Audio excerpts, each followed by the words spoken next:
Snow peas two ways, and we're looking forward to enjoying roasted snow peas.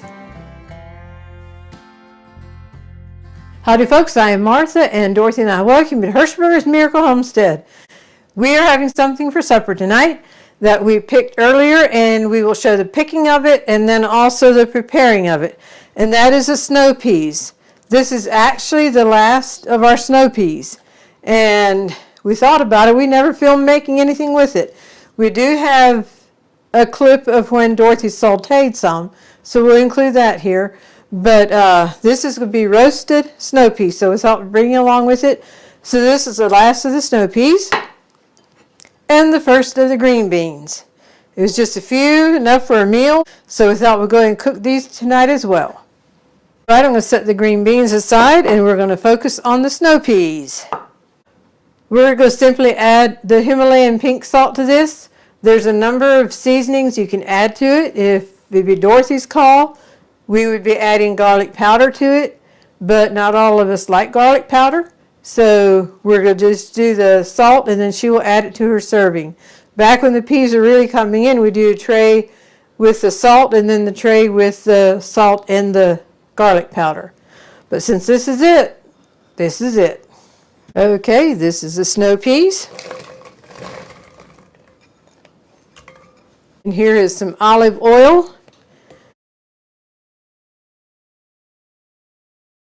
Alrighty.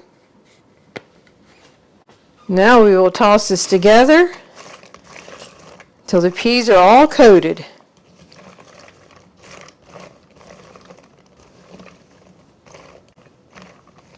Alrighty, that looks coated to me. Now we'll pull in the pan.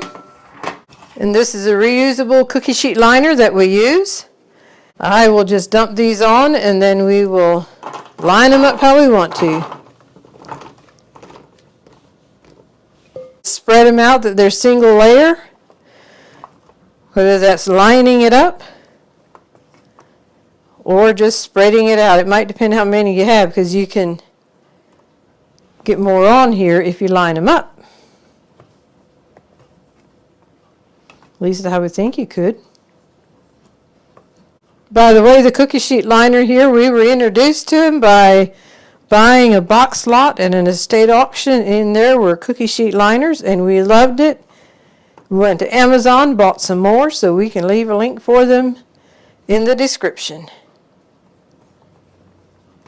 All right, we are shifting gears here. I'm going to get rid of this little board. And we are making two trays. Since this is going to crowd that one, and then we will add the garlic powder and the Himalayan salt to one tray, and the Himalayan salt to the other. By the way, these cookie sheet liners, this also has one in. That comes when you buy them, it's one full sheet. And since we like to use them on these smaller pans, we just cut it in half. It works perfect.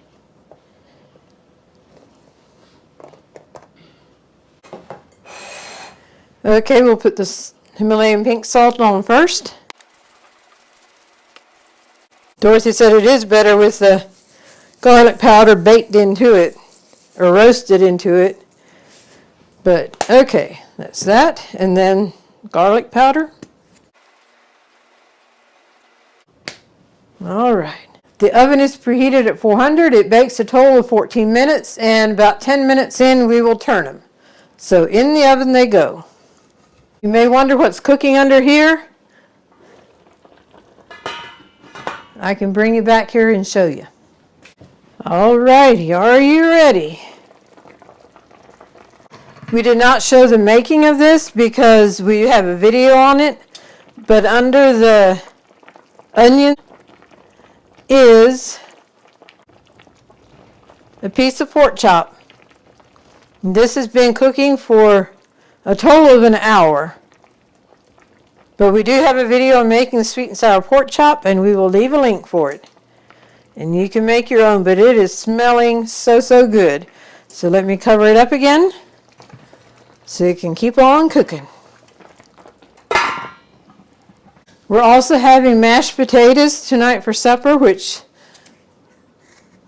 which we don't have a lot of white potatoes anymore. It's mostly sweet potatoes, but we thought, well, with the pork chops, that calls for mashed potatoes. So I'm getting ready to make those, get these over, and then it'll be getting the fresh green beans over as well.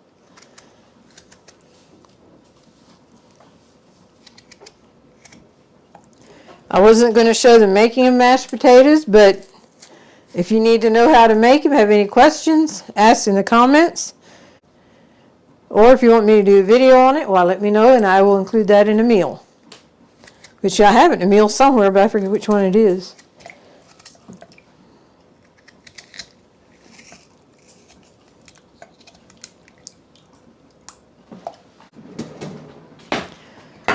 And now the beans. We have another kettle here, and that's for the green beans.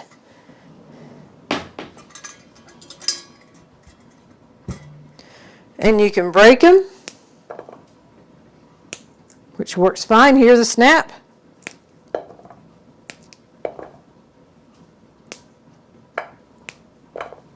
Or you can use a knife and cut them, however you want.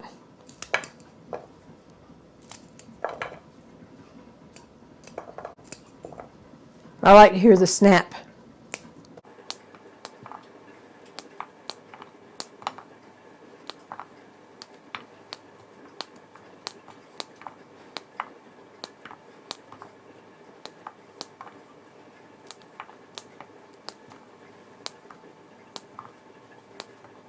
Takes a longer knife. I can do two at a time.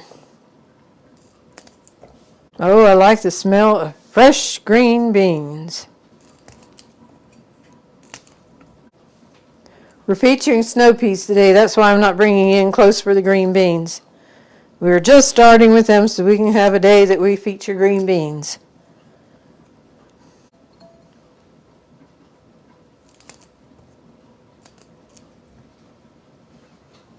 Put some water to them, some salt,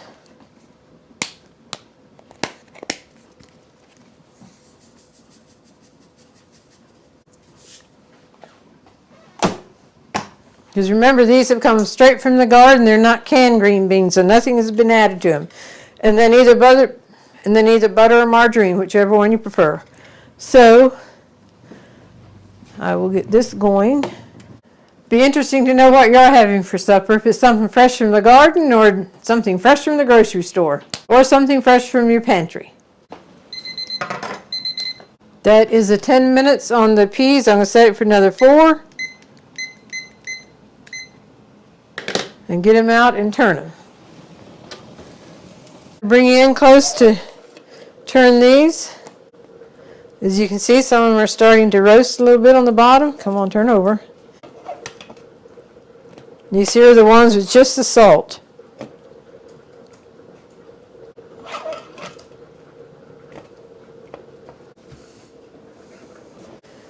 And these are the ones that have the garlic powder added to them.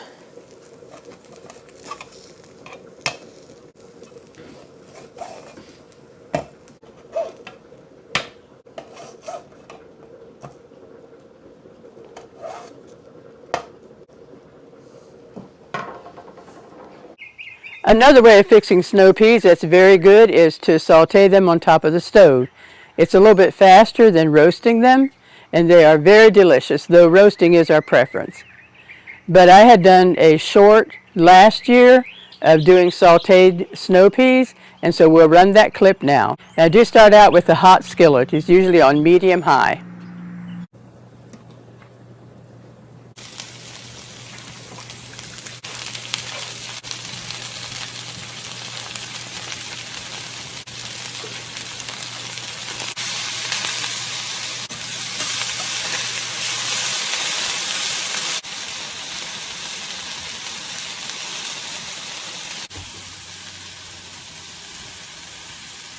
And in thinking of peas, not necessarily snow peas, but English peas, Mom always had a large vegetable garden. And we children shelled a bushel of peas. Helped pick them and shell them, or blick them. We always referred to it as blicking peas. I guess that's the German phrase for it.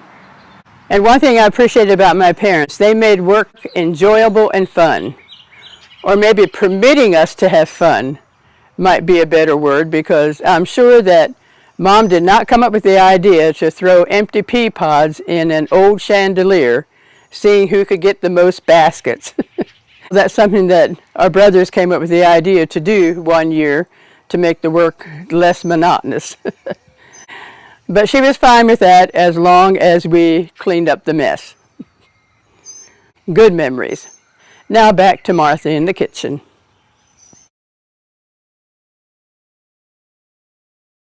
All right, this tray was the one with just the salt and the oil, and this is the salt, oil, and the garlic powder. The garlic powder must cause it to roast just a little bit more.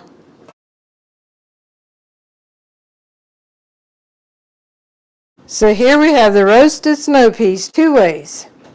Olive oil, Himalayan pink salt, olive oil, Himalayan pink salt, and garlic powder. And we're looking forward to enjoying roasted snow peas.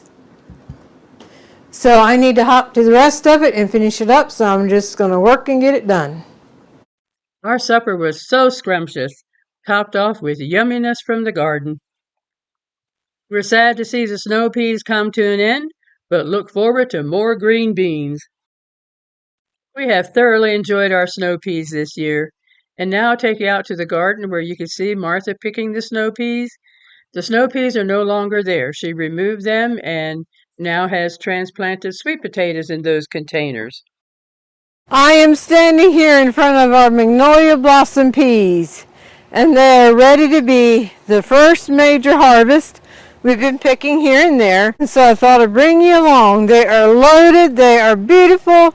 The blossom itself is a beautiful blossom, so we are excited about trying it. It's our first year with this particular pea. We've had snow peas quite often, but we thought we'd try this pea, and we're looking forward to trying it. So I'm going to bring you in, and we are going to pick us some peas. First of all, I'm going to give you a little close-up here.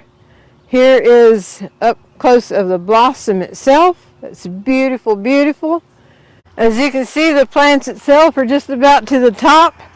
So if it goes up too much higher, I'm going to have to pull them down to pick or get a ladder or something. But I don't think the ones at the very top are ready to pick yet.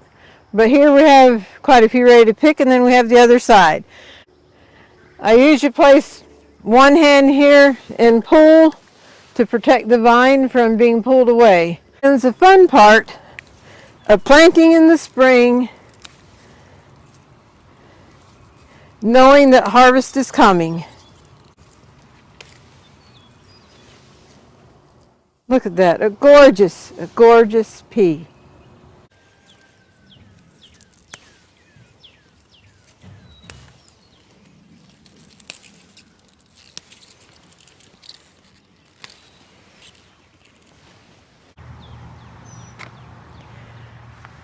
The snow pea is designed that you can eat the pod and everything. And if you let the pea get big enough, then you can shell it and cook them on the stove and eat it that way. But yeah, this is designed that you can eat the pod as well as the pea. I'm going to take these in the house now, and then I'm going to come out and I'm going to fill the containers with water. Okay, you just saw us pick peas, and at this point is when they drink a lot of water. And well, for a couple weeks already, they've been going through a lot of water, and as you know, we have self-wicking containers, and I thought I'd bring you along as I put water in this one,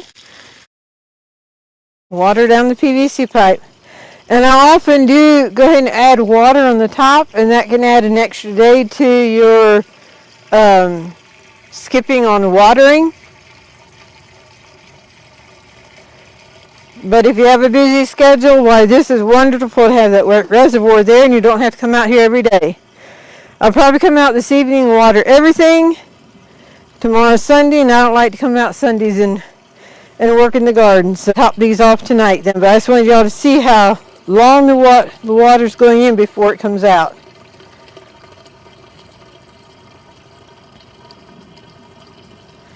Okie dokie, there we go. I know it's full.